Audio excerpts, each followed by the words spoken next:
we'll start off with Pledge of Allegiance. We normally do. It's not on the agenda tonight, but we'll do it anyways.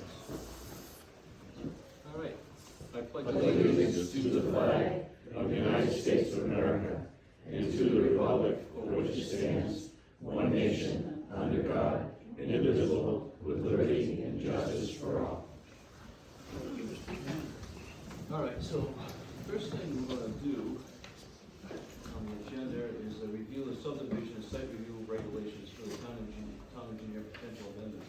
This is just to get the process started, all right? But I know we can possibly update the regulations. I've been looking at a few things myself. One is the type of pavement we have for roads, which is, I think, is that we want to go with a higher, better quality. Right now, asphalt comes in a lot of recycled materials on it. So we want to go to a low recycle part and have what they call Class C. Yep. There's that, there's a flowable fill for around conduit that are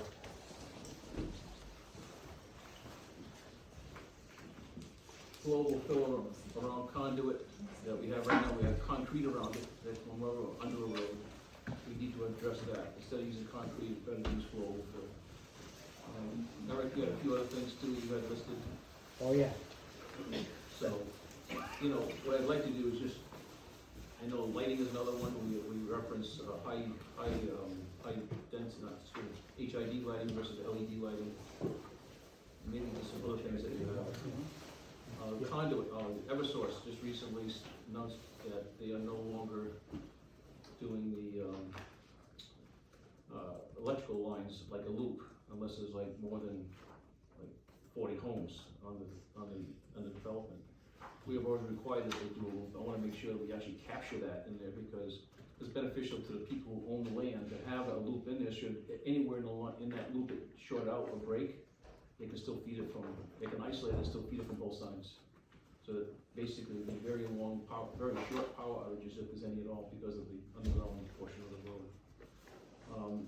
The cul-de-sacs, right now we call for a round cul-de-sac versus a teardrop cul-de-sac. And a teardrop makes it easier for people to plow, or maintenance people to plow the roads, maintain the roads. It's a more gentler approach versus having to almost take a right. It's more of a direct line. I think a good example of that is right here on Hannah Lane. They have sort of a teardrop type of center cul-de-sac, which works better, I think, than a round cul-de-sac. So it's hard to push snow around the circle when you've got a lot of it in front of the plow. So Eric, I know you had a few things, but those are just some of the ones I think I discussed those with you before. So, I first of all, I think there's 4 set of regulations that we need to look at. We have a design review guidelines. We have the site plan review regulations. We have the construction specifications for residential roadways, and then we have the subdivision regulations. And on the construction specifications for roadways, residential roadways, we did a pretty extensive rewrite of those, probably, it said 11, I can't believe it's 11. I know, doesn't time fly? 9 years ago. And I went through those, and those are in pretty good shape, but there are a few things that could use some tweaking in there.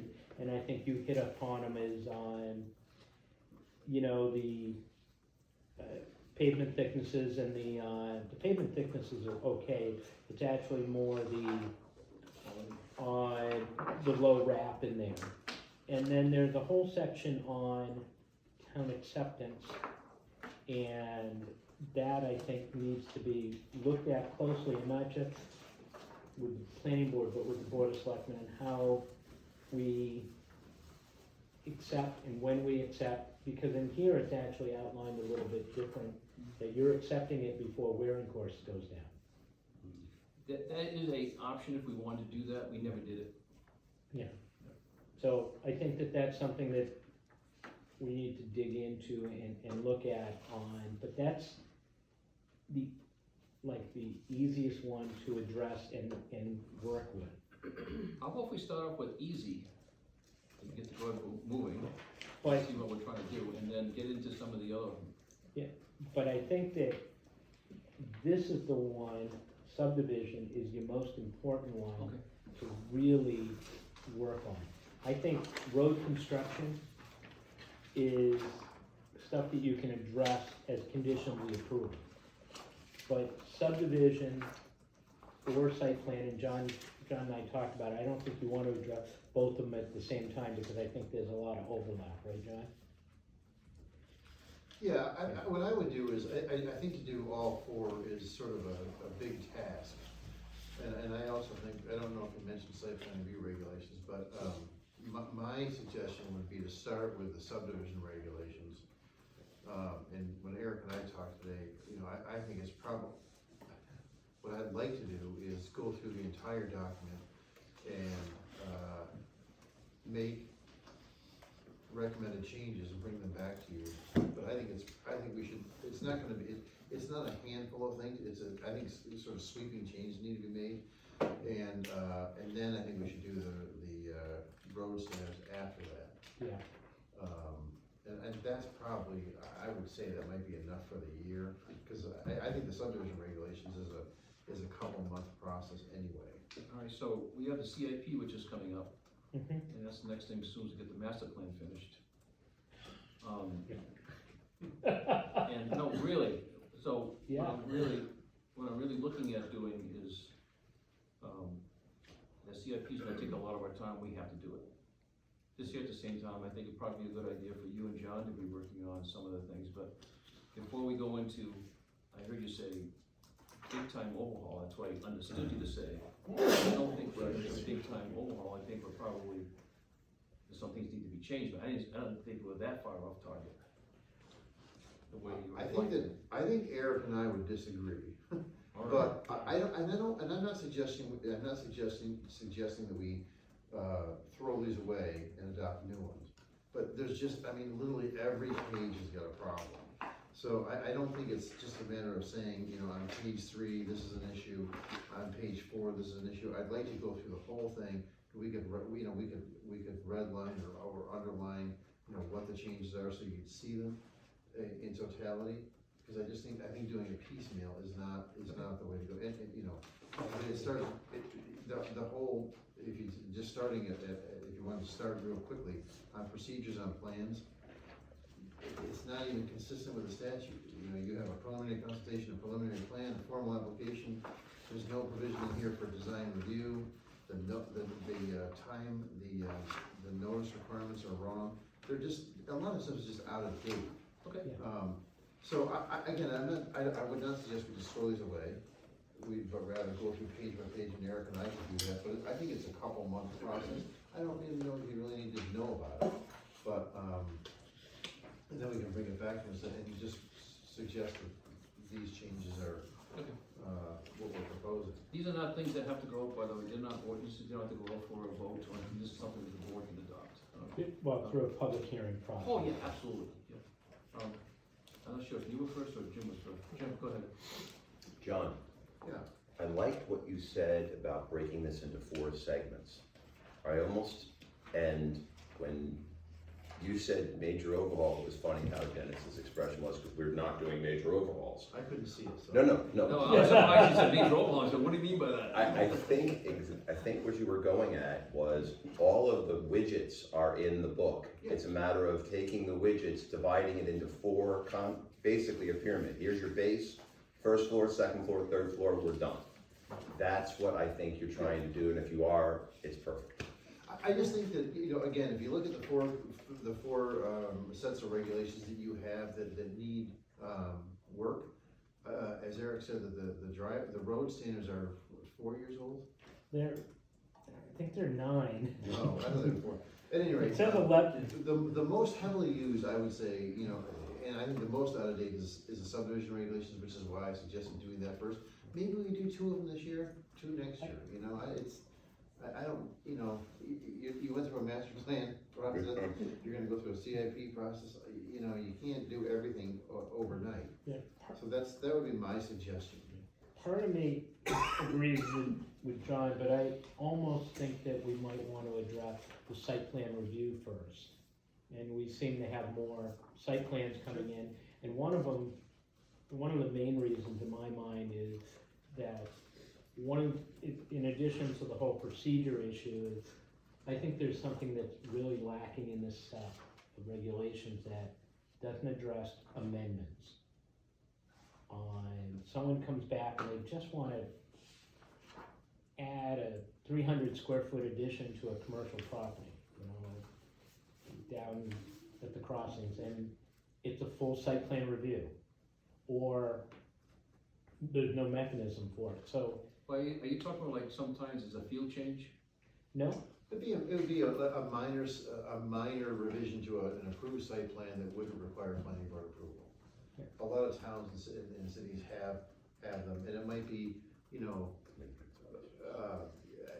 a square foot limit, no more than 250 square feet or 400 square feet of additional floor space, or, no more than a couple hundred square feet of parking lot modification, something like that. So if a retail facility wanted to, either put a small vestibule on the outside of a building, or maybe relocate a couple of parking spaces, they wouldn't need to come back and go through the whole planning process to the board.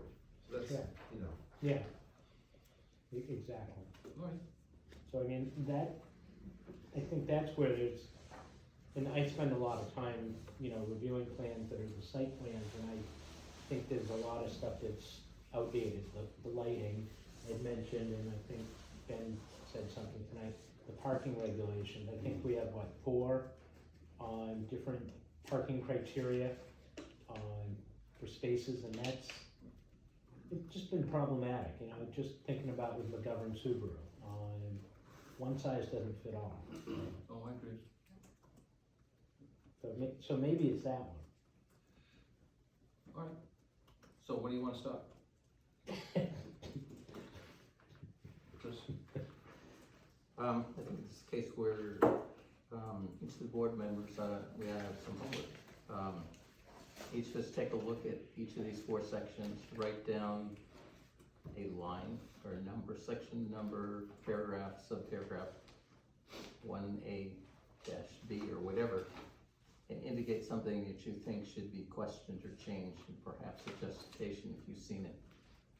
We have waived this 5 times in the last year, why don't we just correct it and make it what it's been erected to? So I think if all of them, you obviously have your list made already, Dennis, No, but, or started one. no, I don't. It's just things that I've seen during construction. Right, I think they have it as a topic, but I think rather than spend some time here just off the cuff, assignment due, how many days before the next meeting? To actually submit that, and then we can have something for Eric and John to kind of take a look at. And maybe instead of all 4, maybe you guys decide which one Where do you wanna start? Sure. one we wanna start with, Sure. so we're not overwhelming you Right. with Okay, the regulations. That makes so sense. owner assignment, which second you want to start with? Nope.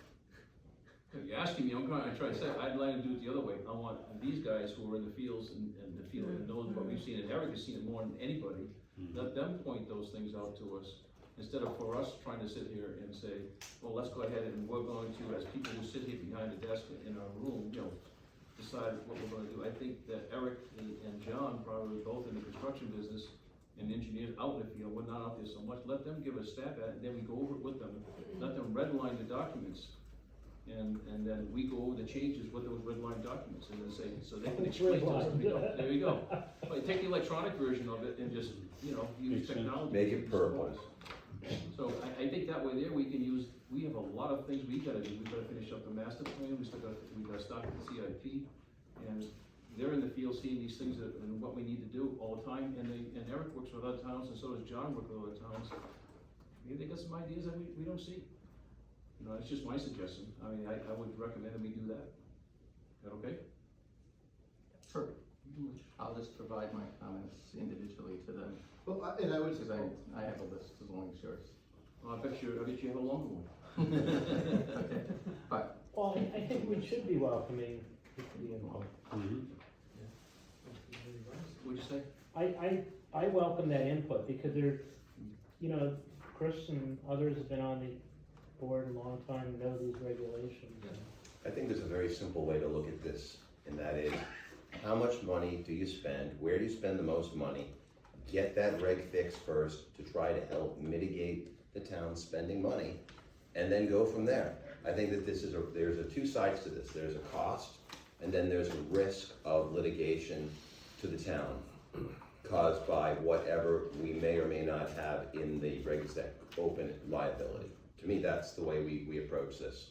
And let the two gentlemen, and John, you do, Eric, just take it away and go at it as you see fit. So that would be the direction. Chris has got one idea for us to take it and tear it apart and then give it to them or have them. I mean, we know some things, so if we know of some things, like I made the list, Chris may have a few items he wants to say, that probably wants to address. To me, for example, the Class C asphalt is an immediate thing. We probably wouldn't wanna do that right away because we have paving going on every year. So that's the kind of thing. Chris may have some of those ideas too that we can give to you that we may want to adopt right away, not wait till we go through the full-blown 2 months of time to look at each section. You know what I'm saying? So I think there's merit to both. Yeah. But I'm just concerned about, I hear the board wants to, keep things moving because we can only do so much. So I think that being the case, when I'm hearing that from board members, that we try to use you, and if we have inputs, like I had a few, I only have like 4. I think Chris might have some. So take it, see what we have, see who we go with and go from there. But there were some things I think that are low-hanging fruit that we should probably grab right away and do, because I don't think we should wait. If we know this is something we want to do, like the low C, the low recycle asphalt. That make sense? Yeah, we're doing the same thing. Okay, so let's go. All right. And then would we have to formally adopt it in next year? In other words, we can do a temporary, but do we have to do anything? No, all we have to do is vote. Public hearing. Beautiful, thank you. All right. So I think what I will do Yeah. is we'll make a draft changes on the road construction, That'd be good. because that one's very simple. And then John and I will start working on Well, I guess we need to hear from the board. whatever one you want. Where are we gonna start? I tell you, I don't have a preference. I would have said, I'd either do the site plan, regulations of the roads or the, subdivision regulations, depending on whatever you guys think is the most value. You guys, I mean, Eric, you've been around longer than I have, so I mean, if you think the site plan review regulations are used more than the subdivision regulations, they both have issues. I mean, we can, Yeah. you might get more bang for your buck with the site plan regs. I mean, I think that, subdivision, we don't have as many coming in. You're right, that's right, So I think it's more the site plan that makes sense. makes sense. Yeah, it does. What is we'll cover the quality of the road material and how it's built? Road specs, right? Road specs. If those aren't up to speed, we need to get them, but I thought they were pretty good as far as. They're good. I mean, we went through a pretty extensive Yes, we did. review of that. I guess I would like to get some of the things on there, because I know there's some roads that are being proposed, and I wanna make sure we get that. We can make it a condition of approval, obviously. But I think the things that we had mentioned tonight, and a few things that you had mentioned earlier to me, and I can't remember what they were, and I'm sure Chris may have a few, that we get those done right away, because that's gonna mean, if we don't get it built to the better spec, we won't have a better road. If I may, Mr. Chairman, I agree, I think that's the right way to start, because we are gonna put some extra money towards that this coming year in our budget, as you, with the budget meetings, and, we wanna make sure we can get a little bigger bang out of the buck for what we're putting in. I think it's a good place to start. So I think it's probably a fairly simple thing, Eric, we can do that, and then probably I don't care if we get into the site division, site plan regulations or the subdivision, I don't care. Let you and John get going on that. I think the board, I think you should give us direction, because we have to, I guess my recommendation would be to follow Eric's recommendation, and that is to start with the site plan review regulations. And let's do it.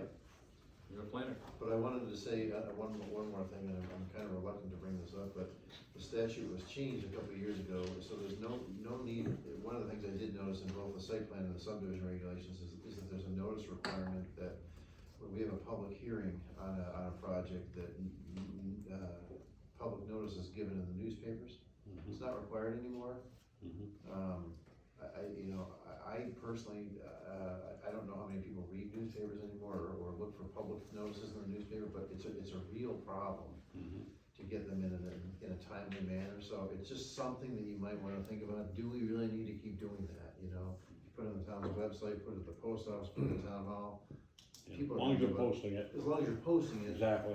But our regulations require newspaper notices, so it's just, we don't have to deal with this tonight, but give that some thought, cause, I wouldn't want anybody to think we're not trying to, get information out there, but I just don't know how many people read the paper anymore, and especially look for notices. Well, it's something, if I may, yeah. You do? But if I can address that, John, yeah, we've discussed it at the selectmen's level as well. We try to get things out as fast as we can, posting them and get them out there so people can see it. And I kinda agree with you, I know where you're going with that.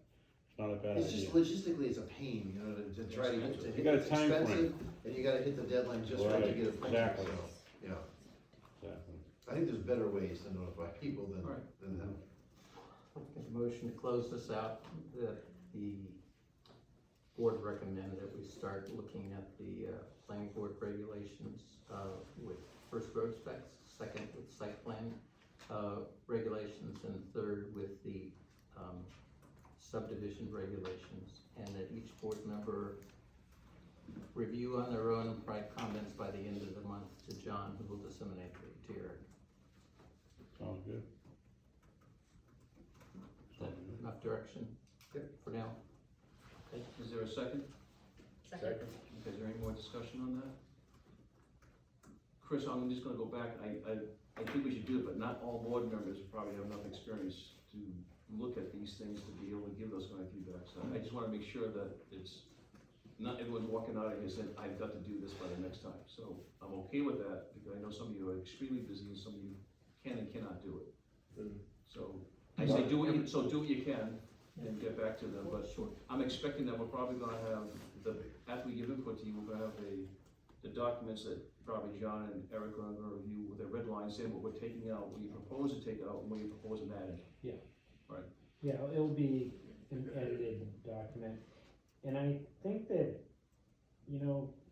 everyone has a different level of experience, but if you're reading a section and you don't understand it, highlight that, because Question. that might say that maybe Maybe. something is not right with it. Yeah, I think that's a good point, because everyone on the board is a landowner and has either built or bought a place in town and have had things that they've encountered, and even if not then, simply reading the regulations, they've run into something that has caused question in their mind, so it can be as detailed or as light as your time allows. Alright, so that was a motion and a second I got? Okay. All in, let's see, who's not, we have full board tonight? Let's see, 1, 2, 3, 4, 5. Yep, we have full board, so the alternates, Jim, you won't be voting, all in favor say aye. Aye. Anyone opposed? Alright, good. So we'll get that started, we'll get that launched, should be all set. Alright, good. Thank you, Eric. You're welcome, thank you. Good evening. Alright, so next thing we have on the, Wow. next thing we have on the agenda for tonight is, the zoning amendment. It's again, it's a informational session. This is, something that we said we would do for the, workforce housing zoning amendment proposal. So this is for everyone to ask any questions, if anyone has questions, and to get up to date on what we don't understand it. It's a complicated process that the state put into play, and it's only getting more complicated. I know Chris is even going to some house hearings, is that coming up this week? This Wednesday? Third legislative day. And the workforce housing has been around for a while, but they're looking at even doing more stuff with housing and enforcement, because housing's at a critical juncture in the state right now, especially along the seacoast. So with that, I'm willing to open up, any questions that anyone may have. It's for the audience tonight, what we're doing, we did it, we've been working on this for actually literally years, And, it's been, all right, we did it through the master plan, trying to understand it better and, what we wanna do. And it's just getting to a time where the board thinks it's time we need to do something. So that's why we're having these work sessions for anyone who may have questions or don't understand something. So if there's anyone that has any questions, or if any board member would like to add something else at this particular time, now would be the time to bring that up, and then I'll just, ask for anyone who has questions. If I may, Mr. Chairman, could we take the articles one by one, and that way it'd be a little easier for us to follow? Is that what you wanna do, or? No, I would like to see, does everyone know what the articles are? Do you have any available for us to view, or is there any copies? It's not just workforce housing, I know that was one of them. There's a sign ordinance, there was, something that the building inspector would talk about for piping. We used cast iron pipe, and now we're using, let's get rid of that, because they don't use that anymore, let's go ahead and use PVC pipe, which makes sense. And then, yeah, and there's. I have a copy of the workforce housing ordinance and the sign ordinance, I do not have the two buildings. That's the actual workforce housing. May I make a recommendation? This is Jen Kentner, Fox Pond Road. If we could just get a brief overview of each one of the articles, just a quick what the intent is, I think that might be helpful. That's kinda what I was suggesting. All right.